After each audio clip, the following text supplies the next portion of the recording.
હે જીવનના સ્વામી, અમે તમારી હજુરમાં નમ્યા છીએ, તમારી સ્તુતિ કરીએ છીએ.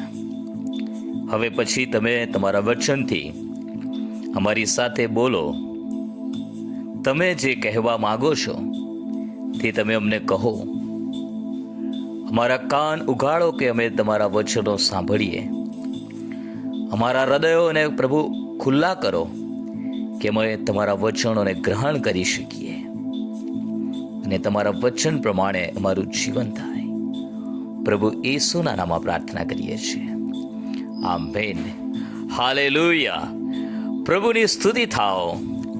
આજનું વચન ગીતશાસ્ત્ર 51મો અધ્યાય અને તેની પહેલી કલમમાંથી લેવામાં આવ્યું છે. દાઉદ ભક્ત આ ગીતમાં લખે છે, હે ઈશ્વર, તમારી કૃપા પ્રમાણે મારા પર દયા કરો.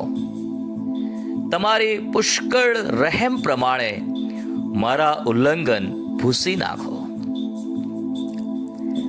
આ ક્ષમા માટેની પ્રાર્થના છે.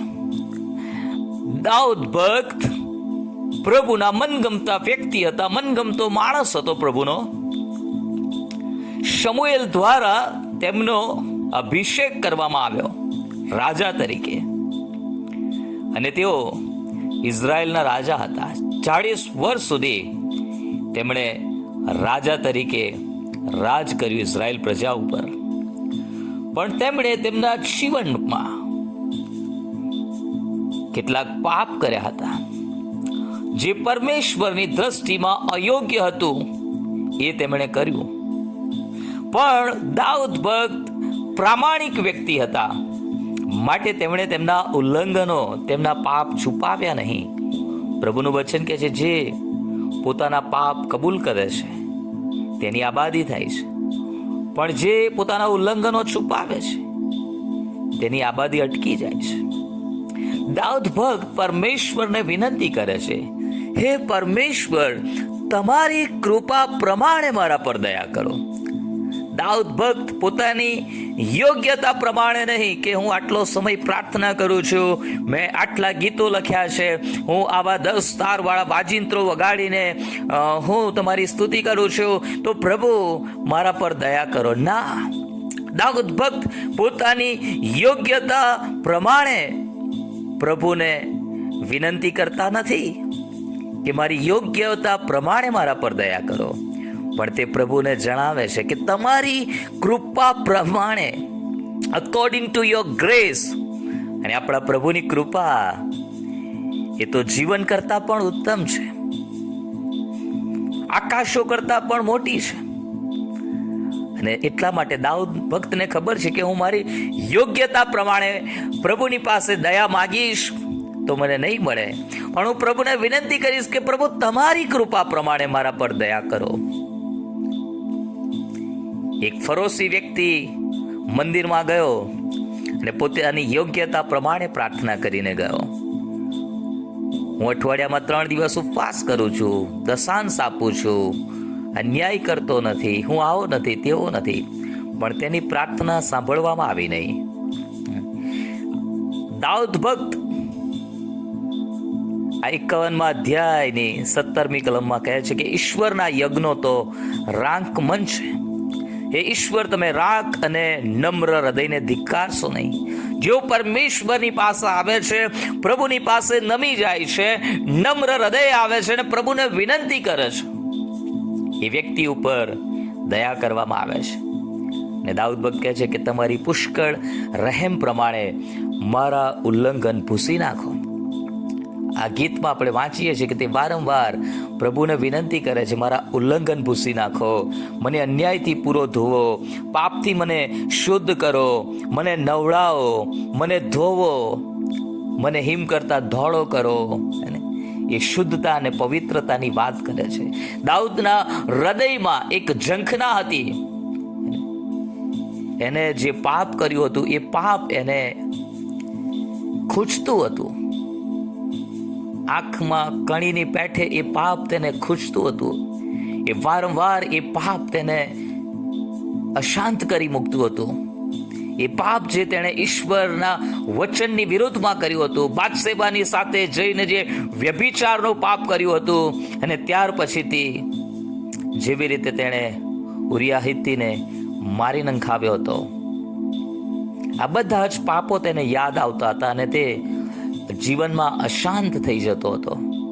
અને એટલા માટે પ્રભુની પાસે આવે છે અને પ્રભુને વિનંતી કરે છે, પરમેશ્વર, તમે મારા પર દયા કરો. મારા ઉલ્લંઘનો હું જાણું છું. મેં તમારી વિરોધ પાપ કર્યું છે, તમારી દ્રષ્ટિમાં જે ભૂંડું છે તે મેં કર્યું છે.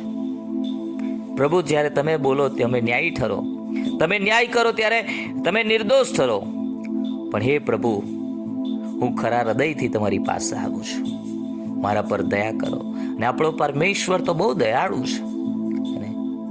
શમરોની સ્ત્રી 5 પતિ કરી ચૂકી હતી અને હમણાં જેની સાથે તે રહેતી હતી એ પણ એનો પતિ ન હતો. આવું જીવન હોવા છતાં ભર બપોરે